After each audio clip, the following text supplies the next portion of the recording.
ito po ang ating mga balitang pang-consumer kalakalan naman. Epektibo po ang dagdag bawas sa produktong petrolyo. Simula ngayong araw ay mayroong 50 sentimos na patong sa per liter ng gasolina. Meron po namang 40 sentimo per liter na rollback sa diesel at 35 sentimos ho naman sa per liter ng kerosene.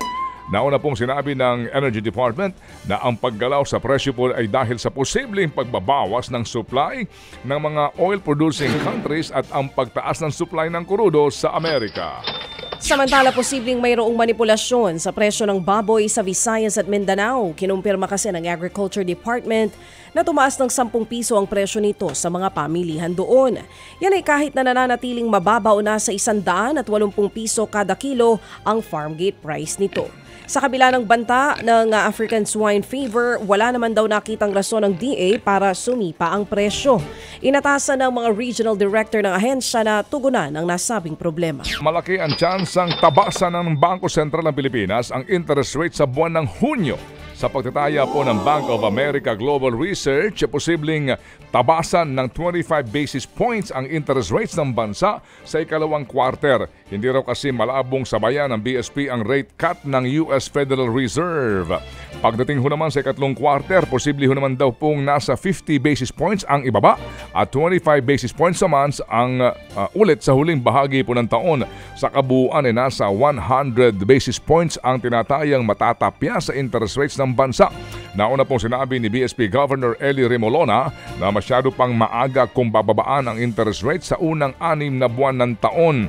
Nitong Pebrero ho lamang ay natili po ng BSP sa 6.5% ang benchmark rate ng bansa. Isinusulong naman ng isang kongresista na bigyan ng tax exemption ang mga menstrual products kasabayan ng pagdiriwang ng Women's Month ngayong Marso. Ayon po sa isang kongresista, tila discriminatory sa kababaihan ang buwisan ang mga ganitong uri ng produkto. Yan ay lalo't natural lamang o parte ng biology ng babae ang reglahin. Hindi rin daw dapat maging mabigat sa bulsa ang menstrual products lalo sa isang bansa kung saan talamak ang kahirapan. Umaasa po naman ang Pilipinas na makapaglunsad ito ng formal na negosasyon para sa free trade agreement kasama ang European Union. Layon daw kasi na palawigin ng Pilipinas ang economic relations nito sa ibang bansa. Yan po lalo pat malaki ang dependency ng Pilipinas sa pakikipagkalakalan sa ibang bansa. Ilang buwan na hong kasing nasa preliminary talks pa lamang ang Pilipinas at ang EU para po sa FTA. Sa lalim po ng ganitong kasunduan, magluluwag at mababawasan ang restriction sa kalakalan ang mga kasali sa FTA. Ted Filon at DJ Chacha ngayon nasa Radyo 5 92.3 News FM Monday to Friday 6 to 10 a.m.